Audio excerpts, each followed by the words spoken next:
Silakan. Alright, let's go Bapak Pilot dan juga tim burung kesayangan kita semua akan coba langsung melihat saat lagi ke arah shipyard dan juga Mars Electric di sini.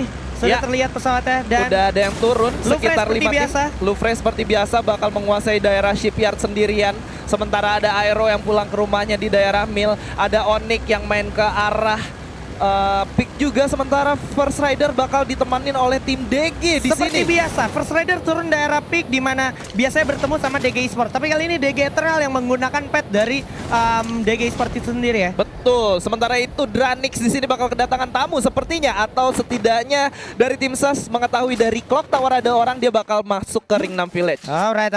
Dan di sini boleh gue bilang teman-teman dari First Rider gak boleh bernapas dengan panjang. Wow. Karena sang Rising Star kita. Wow. Sudah berhasil mendapatkan satu orang. Rahmat pun berhasil mendapatkan ombak. Coba dihabisi begitu aja Fori dengan satu famasnya. Di samping masih ada Souza dan juga Joker bersiap untuk melantahkan para pemain dari DG Eternal. Tapi First Riders di sini tidak bisa bernapas karena memang posisinya cukup sulit. Abak pun udah berlangsung mencoba eksekusi Darkol. Dimana Rahmat pun udah langsung terculik, terkena-down. Coba langsung jatuh. Satu orang Abak udah bakal kena-down. Joker udah kehilangan dua temannya. Sedikit lagi dan ternyata DG Eternal. Nice one dari Souza dan juga Joker, kerjasama yang sangat Iya, baik. satu clutch moment yang ditunjukkan oleh Joker bener-bener gila banget, dimana dia langsung masuk nge-rush gak pakai ragu, nge-knockdown satu orang, di follow up oleh Souza dari kejauhan menggunakan MP40 sampai akhirnya 4 orang bisa dimakan oleh 2 orang Souza dan juga Joker. Gila. Ini bener-bener tempo yang sangat tinggi ditunjukkan sama teman-teman kita yang memang lagi berusaha sama-sama lagi pengen cari poin gitu Pak ya. Iya. Untuk climb up ya. Untungnya tadi nggak ada percikan third party yang datang dari Onyx ya kan. Dan rugi ya. momen pentingnya adalah ketika tadi Joker masuk ke dalam, betul, dia bisa langsung knockdown orang. Benar. Itu adalah key momennya. Iya. Ketika dia gagal di situ, gue yakin 100% mereka nggak bisa membalikan keadaan seperti tadi sih. Iya. Karena emang awalnya sebenarnya mulai dari misplay seorang Rahmat yang terkena knockdown duluan, sehingga itu kayak merubah tempo banget dari timnya, apalagi di dalam bangunan gitu kan. Ruangannya sempit dan shotgun itu mungkin lu menang dari segi range, tapi dari MP40-nya Joker itu bisa gue bilang pemanfaatan posisinya juga sangat baik ya. Iya, bagus banget ya dari segi positioningnya. Dan gue mau bahas juga ketika lu memutuskan untuk turun di early game di tempat pick yang dimana bisa gue bilang kayak tier lootingannya itu bisa gue bilang C, kecil banget, rendah ya. Jadi odds lu buat dapat senjata tuh bakal kecil banget. Nah, ketika ada 2 tim yang turun secara langsung di sana, gue yakin tim yang memegang senjata jarak dekat lebih dulu itu chance untuk menangnya lebih besar. Yes. Jadi memang lebih ke arah kita gambling dari segi senjata ya. Dari segi senjata. Tapi kalau kita perhatikan bergerak ke arah Sentosa di mana sudah ada 2 tim seperti yang cukup berdekatan, bersinggungan dan masih saling waspada satu sama lain ya Pak ya. Ya, udah saling intip-intipan dan dari Onyx pun udah jaga step, artinya mereka udah paham dengan kehadiran dari tim Titan ya. Ya, gue pengen sedikit mention di sini Bos Titan akhirnya menurunkan roster lamanya yaitu Aimfoy, ya kan, yang setelah sekian lama kita harus lihat dia ada di bangku cadangan, tapi kali ini dia bakalan main membela Bos Titan Pak ya. Iya, kali ini dia bakal mendapatkan kesempatan untuk bermain untuk Bos Titan, di mana kalau kita ngeliat di Free Fire Master League sendiri Aimfoy cukup bersinar ya. Dan kali ini dia bakal coba untuk unjuk gigi lagi tentunya, di mana Onyx Law udah ditembakin begitu aja. Tapi sepertinya Law masih bisa balik coba di grup bersama kawan-kawannya ya. Jadi akhirnya di sini unnecessary move aja dan juga lebih ke arah cupainya respect untuk ngancurin Global ya. Iya, dan masih belum menemukan siapa-siapa di sana. Ya, karena memang dari jaraknya boleh gue bilang ini udah mulai nggak menguntungkan untuk keduanya. Kalau lu mau buang firing pun dari tadi gue lihat nggak ada lebih dari 2 orang yang pakai Laura, jadi kayak akurasinya lumayan rendah. Betul. Iya kan? Jadi ya udahlah ya gitu. Ditarik aja. Dan kita ngeliat di sini setup dari kedua tim yang sama-sama menahan, akhirnya dari Onyx sendiri memutuskan untuk pulang ke arah rumah mereka. Yaitu ada Cape Town ya. Dan mereka akhirnya jadi satu momen untuk paling nggak buying time nunggu si Mr. Wager-nya mereka. Apalagi kayak Mr. Wager tuh emang performnya di early sampai mid game gitu ya. Jadi memang harus benar-benar dimaksimalkan potensialnya di early sampai mid game sebelum zona-zona yang lebih kejam datang. Ya, benar banget. Karena dari Mr. Wager sendiri, kalau kita tahu cooldown-nya itu 100 detik. Artinya di zona pertama aja lu udah kayak punya 2 glue wall langsung. Itu kayak 2 glue wall tuh kayak penting banget. Yap, duo global itu penting banget. Kayak apalagi lu nyari global susah banget kan? Nah, itu dia. Terus kayak lu nggak banyak melakukan pergerakan gitu. Iya. Jadi chance lu untuk dapetin global lebih rendah. That's why sekarang ada hadirnya Mr. Wager yang mana akhirnya Mr. Wager nge-trigger kembali orang-orang untuk menggunakan Petrobo. Ya, dan dari Mr. Wager sendiri sedikit mengubah momentum gameplay dari tim-tim tentunya karena Yes. mengingat orang yang bermain di luar zona, mereka mendapatkan global yang banyak, jadi mereka nggak ragu buat nabrak ke dalam zona langsung. Iya, udah main di luar zona, Betul. punya global banyak, ditambah Mr. Wager, Yes. ditambah Robo, itu pas ketika masuk ke dalam zona, Kuat itu banget. udah nggak perlu khawatir gitu ya. Ibaratnya lu punya tembok Cina yang ngelindungin lu gitu. Waduh, tebal sekali. Tapi kalau kita perhatikan kali ini, Ya. Louvre yang sudah puas di area CPR akan sedikit melakukan pergerakan juga nih dari Ya. Louvre King-nya ya. Di sini cukup unik setup yang dimiliki sama IOG.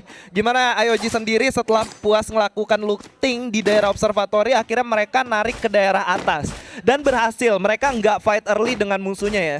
Yes.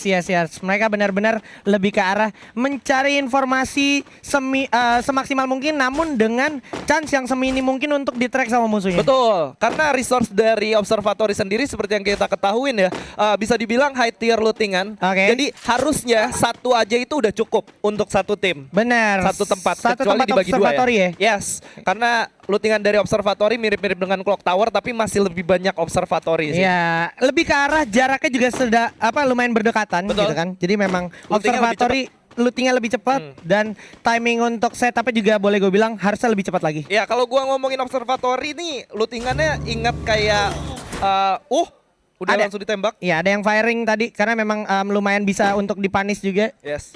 Tapi Jay sepertinya lebih unggul untuk mengelabui posisi mereka. Ya, dan bakal coba nahan dulu sampai zona pertama muncul dan bakal baca zonanya ya. Yoi, ini baru zona pertama yang baru kelar, tapi Jay di sini sudah punya 7 global. Ini dah miracle of Mr. Wager. Ya. Anjay.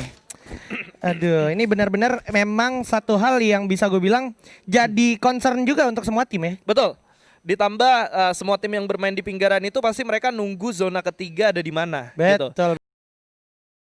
Mempermudah mereka untuk melakukan moving dan untuk tahu kemana mereka harus mengambil keputusan berjalan. Nah, tadi gue lihat ini dia ada suara-suara tembakan yang akhirnya sudah mulai terdengar dari mana Venom. Sudah kehilangan banyak sekali health point-nya. Sisa 25 aja. Ada Alok juga udah dipencet. Tapi kalau kita perhatikan bakal coba di jump shot. Dijagain oleh Lord, bakal maju ke depan. Git dari belakang mencoba meng-cover tapi posisinya cukup sulit karena di belakang juga udah ada teman-teman dari Element of Guardian dengan MP40-nya. Coba lari dulu Father menggunakan launchpad. Lari, coba ditembakin. Sampai akhirnya teman-teman dari Louvre malah miskomunikasi. Jay malah balik lagi tapi satu orangnya malah cabut yaitu Father. So kalau kita perhatikan juga Jay akan berjaga-jaga di arah atas tapi harusnya akan tetap dijaga di sini. Iya, sini berarti ada sedikit miskomunikasi atau memang yang ditugaskan untuk kabur itu bukan Jay. Oke. Kayak Jay bilang, "Oke, lu bisa naik atau enggak? Gue bisa naik, ya udah lu cabut, gue tahan mereka gimana pun Betul, caranya betul. mereka nggak selamat sampai di zona selanjutnya." Oke. Sebisa mungkin apapun yang dilakukan oleh Jay gitu. Lebih ke arah memberikan distraksi aja dari Betul. Jay-nya ya. Tapi Ya. ini dia keadaan yang cukup sulit juga untuk Jay karena memang posisinya udah tertrack banget, sudah terfonis, nggak bisa terlalu banyak melakukan pergerakan dan di sini bisa gue bilang Island of God juga harus ditantang dengan banyaknya resource yang akan dibuang gitu ya. Iya. Nah, itu dia Dan akhirnya Jay Jay-nya pun terkena down dan udah pasti ter-end begitu saja. So, Father akan menjadi lone survivors untuk di match bermuda kali ini. Menyisakan seorang Vader di sini, Iya. tapi tidak membuat harapan putus untuk lu breaking tentunya. Karena kita bisa lihat Vader sendiri udah memiliki resource yang cukup banyak. Ya. Ada 4 glue wall dan ada 8 medkit. Betul sekali. Ditambah dia pakai skill Pure Racer di sini kita bisa lihat. Dicari Pak. Itu Beyond sama Hands juga menggunakan ini ya, menggunakan launchpad-nya. Iya. Dan kali ini Kit sepertinya tidak duduk di bangku pemain, ya kan? Bakal Dia- nunggu dulu di cadangan sambil memberi instruksi ke player-player ya.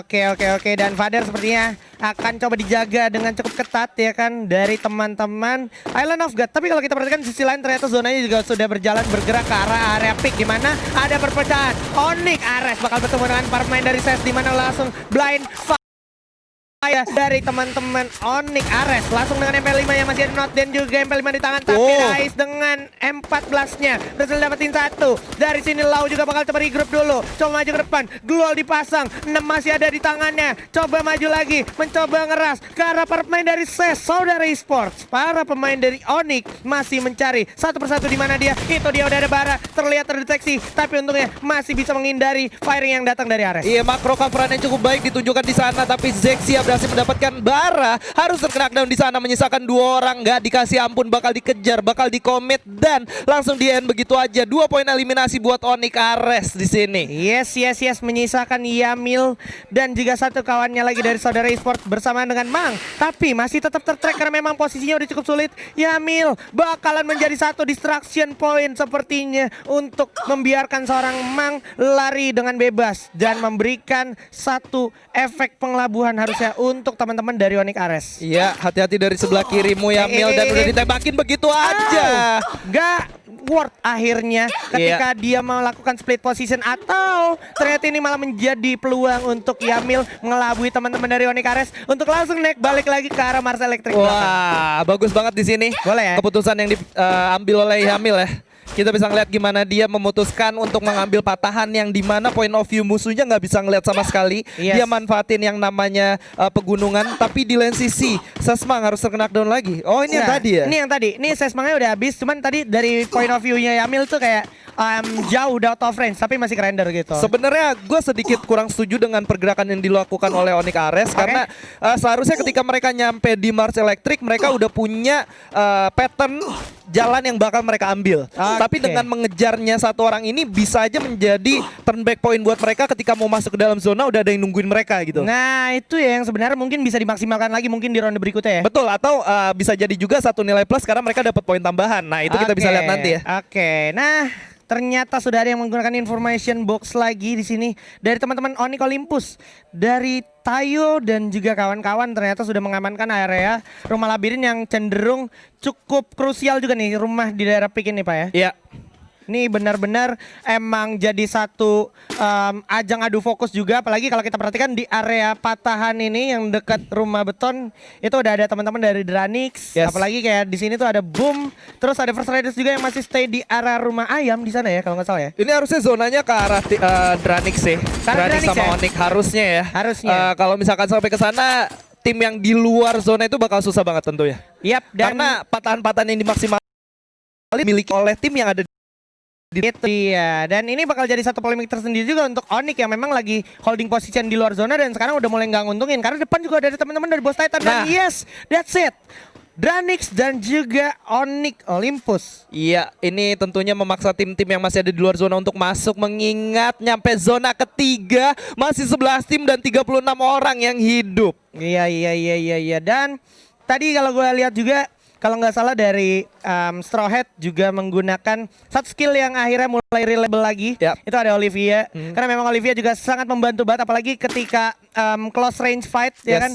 Lu nge-revive temen lu nambah darahnya banyak banget, ditambah inhaler sama Alok, itu benar-benar ngebalikin keadaan tanpa lu harus menggulung medical kit. Lebih cepat untuk melakukan backup ketika sudah terkena down ya. Alright. Dan di sini Boss Titan sepertinya harus terculik dari belakang karena memang tanpa sadar di belakang sudah ada penghuninya yaitu Ares. Satu persatu pun terkena dan begitu ya, Cupai masih sempat revive tapi harusnya Empoy harusnya sempat tertolong juga, mengingat di depan udah ada pemain dari Boss. Oh my god, Boss Titan not so good kali ini karena memang posisinya tersandwich dari depan, dari belakang. Samping udah ada Dranix juga dan juga Onyx di arah belakang yaitu Onyx Ares Pak. Iya, udah ditembakin begitu aja, spray down ke arah glue wall. Ada 7 glue wall yang udah di pop out di sana. Bener-bener sulit banget nampaknya. Sementara Onyx Ares yang udah berhasil mendapatkan 4 killnya bakal coba mengambil jalur lain untuk masuk ke zona. Aura bakal langsung nabrak Boss yang tersisa 1 orang aja. Ada Apollo di sana dan yes, posisi ke-11 untuk Boss Titan. Aura Esport bener-bener masuk dengan momentum yang mereka milikin. Oke, nggak sampai situ aja, ternyata Aura nggak boleh menafas dengan lega karena udah ada teman-teman dari Onyx Ares yang memang bakalan coba ngotot masuk ke dalam zona. Di depan udah ada Dranix, di belakang udah ada Boom Esports. Ini bakal jadi momentum krusial lagi. Setelah Boss Titan tadi harus digempur habis-habisan, Aura Esports kali ini dengan 2 perolehan poin kill harus bertahan terus-menerus, di mana Maung ternyata berhasil dapatkan Ais, menjadi satu polemik tersendiri untuk Ares untuk masuk zona berikutnya karena memang kalau kita perhatikan Rastis pun berada di choke point yang cukup krusial, di mana udah ada Lau juga yang harus terkena down dan samping terdeteksi. Razor benar-benar tajam seperti namanya. Sudah berhasil mendapatkan 1, Maung pun berhasil dapetin Zixia, tapi Amek yang bakalan eksekusi Zixia. Razor pun dapetin 1 gun, dan kalau kita perhatikan Rastis adalah orang terakhir dan Rastis tidak bisa selamat lagi Pak. Iya, tapi killnya ternyata diambil oleh Aura semua setelah 2 orang di knockdown dari Dranix. Tapi finishing yang dilakukan oleh Aura cukup on point. Ada tembakan dari belakang dari arah Boom tentunya ke arah Aura. Tapi di sini Aura udah cukup aman dengan 6 poin eliminasinya. Alright. 10 medical kit dan juga 6 glue wall yang dipunya oleh Amek, di mana jarak untuk masuk ke zona berikutnya sepertinya tidak terlalu jauh. Ini chance yang cukup besar menurut gua untuk teman-teman dari Aura, di mana kalau kita perhatikan sudah ada firing lagi ke arah Dranix. Di sisi lain tanpa kita perhatikan udah ada low breaking harus tumbang, udah ada Island of God juga bakal langsung flash begitu saja. Para pemain dari Dranix langsung perlu lantakan maju ke depan, loncat di sini Beyond dengan MP40 coba melawan Razor di depan. Aura masuk dari belakang. Tapi ada Aura yang perlahan pasti sneaky masuk dari belakang, loncat di jam tidak oleh mau berjatuh satu Beyond, nyisakan roll good hands good mati dengan 1 MP5-nya jatuh di sisa Lord doang, dan dia harus posisi ke-8. Nggak sampai situ, Aura is join the fight. Ini dia Aura yang bakal membakar suasana di sini, di mana P udah jatuh dan loncat begitu aja. Dranix 2 orang tersisa. Apakah Dranix selamat? Masih ada Deadly? Tidak ternyata, because Aura is on fire. Yes, Aura lagi-lagi menjadi orang ketiga untuk kedua kalinya. Berhasil mendapatkan Boss Titan, berhasil mendapatkan Dranix dan juga EOG di sini, dan mereka masuk into the next zone. Like what? Boom di sini bakal coba untuk masuk juga, sementara di belakangnya ada Yamil yang bakal coba masuk, dan zona bakal ada di tengah-tengah open field. Ini dia Souza pun harus ke knockdown, tapi ternyata Olympus tidak terlalu beruntung karena memang udah harus tumbang begitu ya teman-teman dari First Rider dengan total perolehan 6 poin kill. Oh, tidak sempat tertolong berutat, dan ada teman-teman dari Robo di sana yang cukup kejam dengan baretanya mengeksekusi habis teman-teman dari First Rider. Tersisa 3 tim kali ini, Pak. Tersisa 3 tim dengan 11 orang yang hidup. Aerowolf Pro Team masih dengan 4 orang yang tersisa. Udah ditembaki dari sebelah kiri. Aura nggak mau tinggal diam melihat Aerowolf yang bakal coba masuk ke dalam zona di sini. Oh, bahaya banget Alcyon. Terlalu dini, terlalu berbahaya. Posisi yang cukup sulit. Masih ada celah yang bisa dimanfaatkan Ursa. Itu dia celah yang gua maksud. Bakalan diikuti oleh Aura, dan sudah 2 orang tumbang dari teman-teman Aerowolf. Cukup sulit posisinya, dan kalau kita perhatikan Bumi Sport sepertinya cukup mendapatkan keuntungan kali ini karena dia nggak perlu melakukan banyak sekali pergerakan movement, dan kita lihat mereka bakal masuk ke zona berikutnya. Ada suara kaleng yang cukup melakukan pergerakan ke arah kanan, memberikan distraksi, di mana Halcyon pun udah harus jatuh terkena dengan oleh Playzone. Masih ada Lux dengan Grozanya bersiap mengarah ke arah Aura, di mana masih coba ditarik terus, masih coba ngegocek terus, bakal coba dihajar terus sepertinya. Iya, udah ditembak dari kiri dan kanan. Amek berhasil mendapatkan nothing di sana, sementara Lux bakal coba melakukan reviving, tapi ada M79 yang udah dikeker, masih bisa survive tentunya. Ada covering fire dari belakang, langsung masuk ke depan, sementara Deadly bakal coba nahan posisinya, ngancurin glue wall yang ada, memberikan vision untuk teman-temannya dengan Moko yang dia milikin tentunya. Sementara itu Nothing, Heyu dan kawan-kawan bakal kesulitan karena glue wall-nya mulai dicocokin satu persatu di sana. Alright, boom, kehilangan 1 orang, menyisakan 3 orang aja, di mana udah sisa 7 orang. Bakal coba langsung dilawan oleh Ori Sport yang sudah mengoleksi 12 poin kill, di mana Jazz berhasil mencolok seorang Strawet. 2 orang tersisa dari Boom, tapi ternyata Robot yang harus puas di posisi ketiga bakal melawan para pemain dari Aura. Langsung coba dimajuin sama para pemain dari Boom. 1 udah jatuh, dan gua rasa ini adalah chance yang cukup sulit karena memang zona bakal berjalan. Dan yes, that's it. This is Booyah for Aura Esports. Aura Esports berhasil Booyah dengan poin yang cukup besar di sana. Kalau nggak salah ada 12 sampai 14 poin eliminasi. Artinya